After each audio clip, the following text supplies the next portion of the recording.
à tous et bienvenue dans cette nouvelle édition du Grand JT des Territoires. Voici tout de suite les titres de l'actualité. Avec à la une cette semaine les suites hivernales des feux de forêt survenus cet été. Alors que les vagues de chaleur sont oubliées, les collectivités s'affairent pour la reforestation et la sécurité de tous. Reportage de TV7, la chaîne du groupe Sud-Ouest, dès le début de ce journal. Il est organisé comme chaque année, le premier week-end du mois de décembre. Le Téléthon est un moment unique de solidarité pour la recherche. Près de Rennes, des bénévoles travaillent depuis 2 ans à la restauration d'un véhicule pour récolter des fonds. La rédaction de TVR s'est glissée dans leur garage. Ils représentent l'art de vivre à la française. Certains des meilleurs cuisiniers du pays concouraient pour le titre de meilleur ouvrier de France. Un concours sous les yeux d'un jury prestigieux auquel a assisté Télé Grenoble. Du savoir-faire aussi, dans les airs à la fin de ce journal, le département de l'Aube accueillait il y a quelques jours une rencontre internationale d'aéromodélisme d'intérieur. Un rendez-vous fait de détails et de voltiges, vous allez le voir, avec la rédaction de Canal 32. Voilà des dizaines et des dizaines de milliers d'hectares partis en fumée. Les forêts françaises, vous le savez, n'ont pas été épargnées par les incendies cet été. Près de 4 mois plus tard, l'heure est à l'automne et à la préparation déjà des espaces verts. En Gironde, le département le plus touché par les feux, un chantier spectaculaire vient de débuter, l'abattage des arbres calcinés. Un travail nécessaire pour le reboisement et la sécurité publique. Un reportage d'Yvan Branchy pour TV7, la chaîne du groupe Sud-Ouest en Gironde.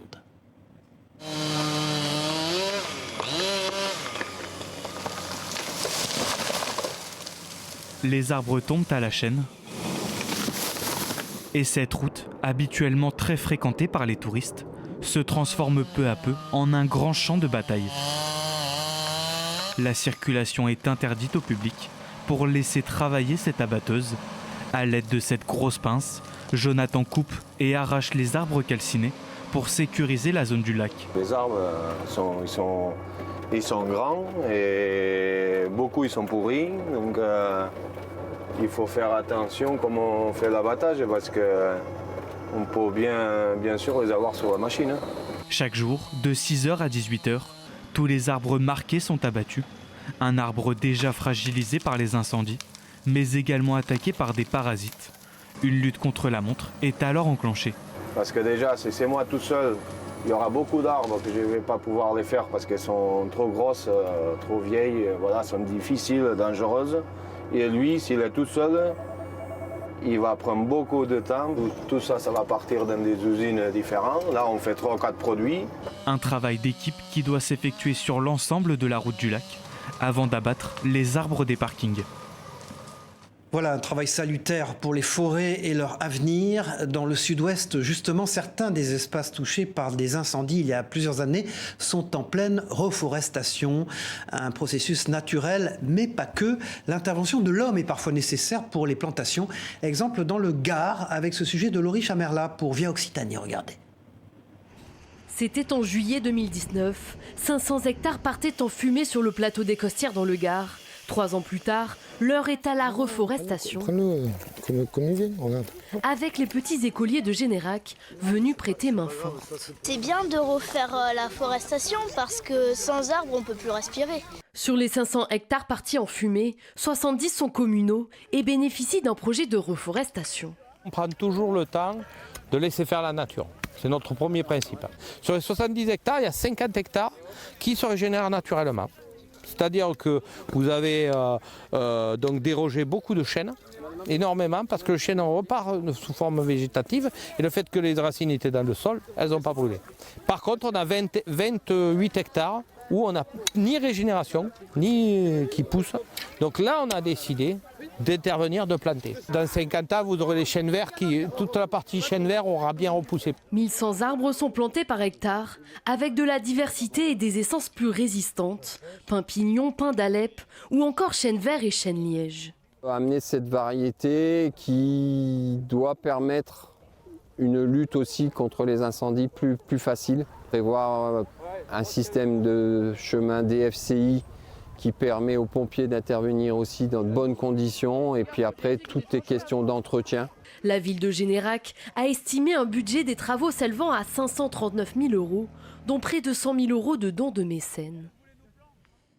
Tout à fait autre chose. Thierry Zaveroni était l'invité exceptionnel jeudi matin de l'émission Face au territoire sur TV5 Monde.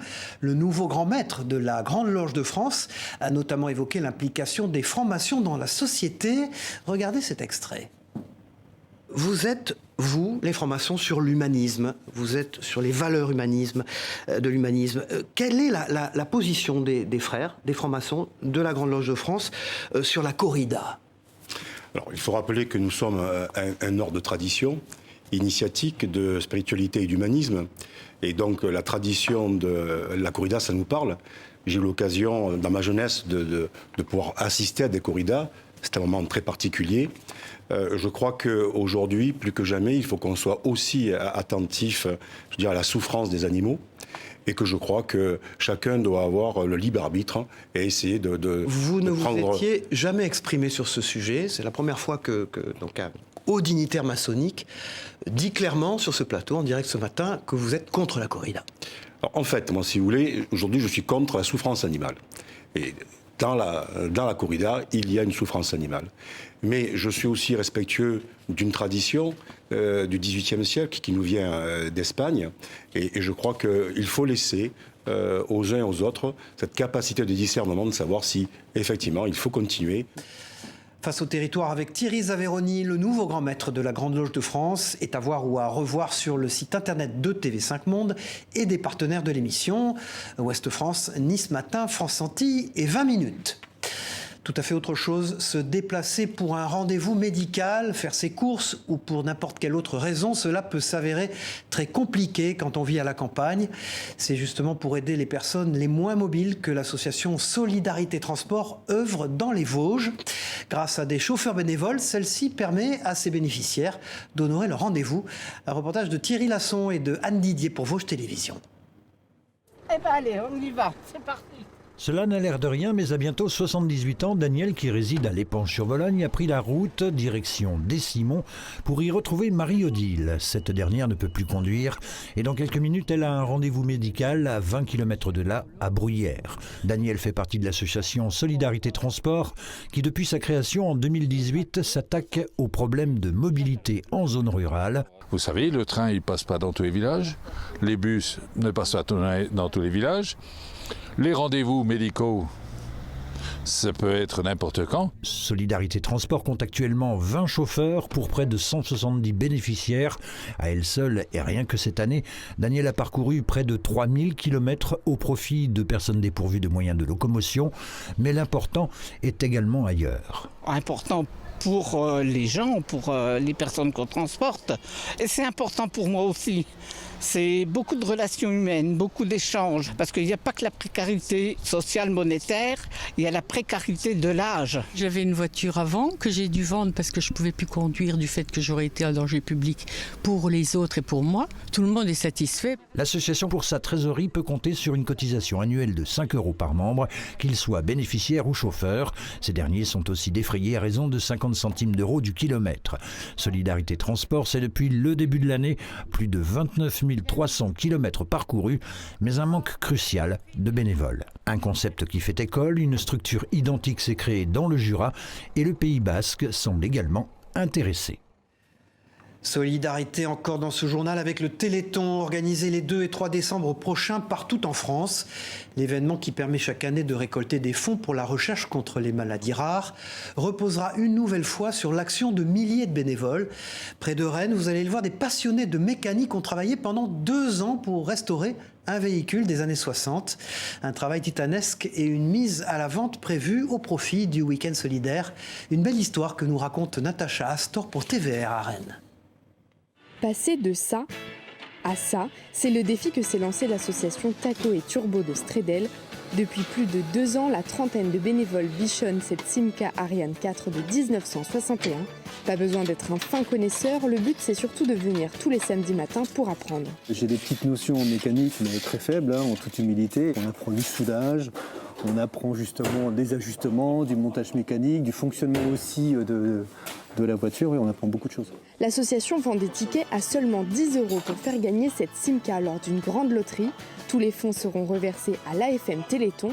2000 billets ont déjà trouvé acquéreur, mais il en reste encore beaucoup. Vu l'investissement de toute l'équipe de bénévoles, après 1600 heures, effectivement, on aura tous un pincement au cœur lorsqu'elle partira. On a tous un petit espoir en tête, c'est qu'elle circule autour du secteur et qu'on ait la chance de la voir encore rouler.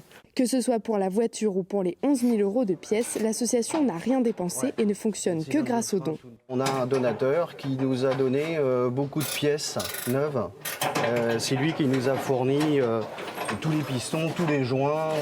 Après les derniers ajustements et coups de pinceau, viendra la phase d'essai et de réglage. Pour savoir si vous serez l'heureux propriétaire, rendez-vous le vendredi 2 décembre pour le tirage à la Guerche de Bretagne. Allez, restons les mains dans le cambouis dans cette édition pour parler à présent de formation. Dans la Sarthe, une nouvelle voie professionnelle vient de voir le jour, le garage école. L'idée est simple, placer les élèves en situation réelle. Les jeunes apprentis réparent ainsi les véhicules déposés au garage, le tout encadré bien sûr par des professeurs. Détails et explications avec Anthony Piton et Florian Wozniak pour LMTV Sarthe. C'est pas de petits coups, c'est vraiment un coup sec et ça marche. Leur premier cours, apprendre la prise en main des outils. Ces jeunes constituent la première promotion du garage école du Mans. Un nouveau concept de formation à la mécanique pour des élèves âgés de 15 à 18 ans passionnés d'automobile. Je suis venu ici parce que j'ai trouvé que ça aurait pu être cool de travailler avec des nouvelles personnes en groupe, surtout de mon âge, pour qu'on puisse mieux apprendre ensemble et mieux comprendre, même s'il y en a qui ont plus de connaissances. Ils nous permettent directement de nous mettre en immersion en fait, donc c'est assez intéressant. Et puis de se dire qu'au pire des cas, ça ne nous met pas de pression, de se dire que si on a fait quelque chose de mal, il y a du monde derrière pour nous encadrer. Car c'est tout l'intérêt de ce type de formation, apprendre en faisant. Les élèves vont devoir réparer les voitures de vrais clients tout en étant encadrés par des professeurs. Le programme est exactement le même que dans les formations en alternance ou les lycées professionnels. On voit vraiment le b.a.-ba de la mécanique, le frein, les trains avant, le fonctionnement du moteur, d'une boîte de vitesse, essence, diesel, mais aussi on va faire des stages en interne sur l'automobile d'aujourd'hui, donc un peu sur les véhicules électriques, hybrides, hydrogène. Le garage école du Mans fait partie des écoles de production, un réseau d'établissements privés qui travaillent en collaboration avec les branches professionnelles.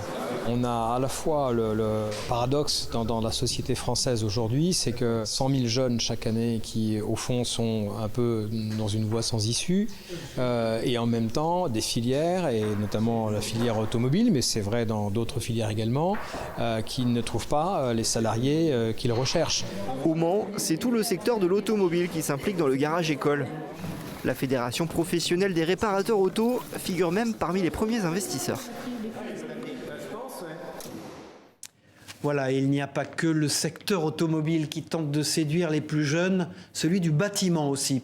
Comme vous le voyez sur ces images, des étudiants de la Loire étaient invités à résoudre quelques énigmes dans le cadre d'un BTP Game. L'occasion pour eux de découvrir différents métiers de manière ludique et pédagogique. Maçon, chauffagiste ou encore électricien, le manque de main-d'œuvre est criant dans ce secteur. Image fournie par nos partenaires de TL7 dans la Loire. Du chantier au fourneau, direction la ville de Grenoble dans cette édition pour découvrir à présent les coulisses d'un prestigieux concours, celui du meilleur ouvrier de France. Meilleur ouvrier de France, MOF pour les initiés. Ils étaient 30 à vouloir décrocher la précieuse collerette tricolore. Des participants qui ont dû exposer leur virtuosité culinaire devant un jury. Pour le moins prestigieux, vous allez le voir, reportage de Lucille Dailly pour Télé Grenoble. Le geste trahit l'ébullition dans un dernier instant de sang-froid. Le chef Alain Ducasse brise le silence à 8 reprises dans une salve d'acclamations, de larmes et de sourires perplexes. Ces 8 noms seront inscrits sous une collerette tricolore, convoitée depuis des mois, des années, par ces cuisiniers qui ont tout donné pour incarner le plus haut niveau d'excellence à la française, devenir l'un des meilleurs ouvriers de France. Un niveau d'exigence que l'on juge déjà au nombre de toques blanches qui circulent silencieusement dans les cuisines du Clos d'Or. Durant 2 jours, les 30 finalistes parmi 515 candidats ont exécuté leur partition millimétrée pour réaliser l'alchimie d'une gastronomie ultra codifiée, mais qui grandit avec les époques. On n'est pas dans le classicisme, on est dans la tradition qui évolue avec son temps et avec, on va dire, les courants d'influence qui font que la cuisine française évolue aussi. Aujourd'hui, on est avec des recettes complètes où le candidat doit donner le meilleur sur ce qui est imposé, mais aussi une part de liberté. La liberté, c'est une huile, une épice, l'expression d'un critère. Ce qui est imposé, 3 plats, homard, mer et jardin, noisettes de chevreuil et couronne d'œufs à la neige. On note la présentation, les goûts, les textures, mais aussi l'organisation, la méthode et les nouvelles contraintes. C'est quelqu'un qui est réactif, qui arrive à enchaîner les tâches, mais qui aussi arrive à gérer des commis, parce qu'il y a la partie management qui est importante. Il y a la partie également éco-responsabilité, les gestes aujourd'hui qui sont importants. Une expérience, une chance inespérée pour les élèves du lycée hôtelier de Grenoble qui accompagnent les candidats devant un jury de prestige. Alain Ducasse, le président, Régis Marcon, Paul Perret, Philippe Etchebest, Virginie Basselot et tant d'autres légendes de l'art culinaire qui donnent de la lumière sur cette ville de Grenoble qui pourrait sortir de l'ombre de sa réputée voisine lyonnaise. Et peut-être verra-t-on fleurir la truite à la grenobloise et son gratin dauphinois réinterprété dans les assiettes de la 28e édition. Le jury peut y réfléchir pendant 4 ans, mais cette aventure a d'ores et déjà projeté la capitale des Alpes dans l'histoire de la haute gastronomie.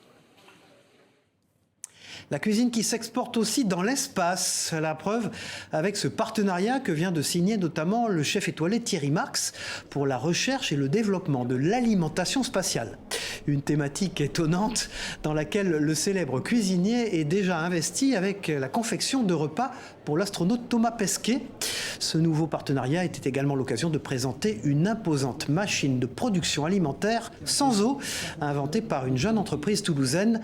Images et propos recueillis par Clément Gassi pour nos partenaires de la Dépêche du Midi sur place. On est ce qu'on appelle sur un système hors sol. Donc vous voyez que si je soulève ici, donc ça qui est du chou kale, si je soulève, on n'a absolument rien. Donc c'est simplement en arrosant avec la solution nutritive les racines qu'on va apporter la nourriture aux plantes. Il ne faut pas oublier qu'un astronaute, il vit en agueusie. En gros, il vit comme si vous aviez le nez bouché par un rhume. Donc il faut donner beaucoup de relief à l'alimentation. Et Thomas ne souhaite pas d'exhausteur de goût. Donc il faut le faire de façon naturelle pour qu'il ait vraiment cette sensibilité à la dégustation. Allez, retour sur Terre, ou plutôt sur l'eau dans ce journal avec l'inauguration titanesque d'un ascenseur pas comme les autres, un ascenseur à bateau. La nouvelle plateforme aux dimensions impressionnantes, comme vous le voyez sur ces images du journal La Marseillaise, nos partenaires, permettra notamment de faciliter la maintenance de ce yacht pesant jusqu'à 4300 tonnes sur les chantiers navals de la Ciotat. Un équipement unique en son genre qui a nécessité 2 ans et demi de travaux pour un coût de près de 80 millions d'euros. Voilà autre chose, patron de presse passé par de nombreuses rédactions, Georges Gosne est aujourd'hui à la tête de VSD, un magazine devenu mensuel dans lequel beaucoup de reportages sur les territoires sont faits. Il l'a relancé après des années très compliquées. Christophe Rigaud s'est rendu dans les locaux de ce journal pour en savoir un peu plus sur cette recette à succès. Regardez ce reportage. La Tribune, Le Nouvel Économiste, François et aujourd'hui VSD, Georges Gosne est un patron de presse qui aime les défis. L'homme d'affaires rachète le titre au groupe Prisma en 2018. VSD est alors en difficulté et c'est avec sa casquette de journaliste que Georges Gosne décide de poursuivre l'aventure du magazine. J'ai voulu en faire un mensuel pour me battre contre l'Internet. Parce que l'Internet, même l'hebdo au fond est menacé par l'Internet en ce moment. Ça va vite l'info. Le quotidien est menacé, mais ils font eux-mêmes l'Internet, donc ça va. Ils sont sur le net. VSD ne peut plus être qu'un mensuel. Alors c'est un mensuel copieux, évidemment, à la fois people, mais surtout politique, irrévérencieux, sport extrême, l'adrénaline, comme on dit chez nous. VSD a toujours été proche et toujours été un petit peu à rebrousse-poil. Une ligne éditoriale à contre-courant et très offensive, assumée par le patron du magazine. On est en dehors de la bien-pensance, surtout, en dehors du politiquement correct, et souvent je vais chercher dans l'histoire les vraies raisons des faits. À chaque numéro, à la dernière page du magazine, figure un nom bien connu du journalisme, Philippe Bouvard. À 92 ans, le journaliste livre son humeur, ses pics et son humour inoxydable sur l'actualité. Il a toujours été irrévérencieux, drôle, satirique et humble. Il a donc une page entière qui lui est confiée où il dit son fait et avec son humour habituel, son intelligence et sa vivacité. Une chronique où Philippe Bouvard traite de ses sujets de prédilection, mais pas que. C'est essentiellement de la politique, parce que c'est quand même un observateur fin de la vie politique française. Donc le cœur de ces sarcasmes et de ces critiques, c'est souvent les hommes politiques. Pour autant, il parle de phénomènes de société. Je gage que dans les prochains numéros, il nous parlera des féministes, des écoféministes et du combat pour la planète. Philippe Bouvard n'a pas encore accroché les gants et livre chaque mois ses bouvardages dans VSD. Un regard acéré, critique et drôle sur notre société, où tout va toujours plus vite. C'est une pratique aussi ancestrale que théâtrale. La moura est un jeu méditerranéen vivant et parfois très bruyant. Mais connu d'une grande partie du public, cette activité se joue à l'aide des mains et repose sur l'addition de nombres. Un jeu étonnant, comme vous le voyez sur ces images de nos confrères de Via Télé Paese. L'île de Beauté accueillait d'ailleurs il y a quelques jours la 4e édition d'une rencontre interrégionale dédiée à la moura. Propos récoltés par Cyprien Rebatté et Loïc Leprince. C'est un jeu d'addition, en fin de compte, qui a été inventé en même temps que les chiffres, ça fait à peu près 5000 ans. C'est un jeu surtout populaire, c'était un jeu populaire puisque tout le monde y jouait, il n'y avait pas autant de jeux que maintenant, je dirais. Et c'est un jeu qui revient, je dirais, maintenant, ou du moins ça fait quelques années. Au final, c'est pas tellement les règles du jeu qui sont intéressantes, mais c'est ce que le jeu véhicule. Chez nous, c'est un jeu de pêcheurs, donc c'est très lié à la mer. C'est un jeu, chez nous, qui est très théâtral. On va avoir d'autres endroits de la Méditerranée, comme à Sardaigne, où ça va être un jeu beaucoup plus musical. Ça reflète un peu la personnalité du territoire, etc. Voilà, moins bruyant peut-être, mais tout aussi intéressant, la pratique de l'aéromodélisme d'intérieur était mise à l'honneur il y a quelques jours du côté de Troyes.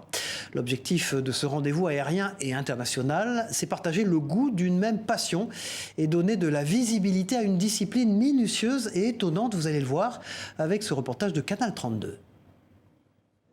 Pour participer à ce rassemblement troyen de vol indoor ou aéromodélisme en salle, certains n'ont pas hésité à faire de la route. Parmi la trentaine de pilotes présents, certains viennent d'Allemagne ou encore de Belgique. C'est un des rares rassemblements indoor en France et même en Belgique. Ça nous tient, je dirais, à cœur d'y participer. C'est après le succès de la première édition que les organisateurs ont choisi de reconduire l'événement.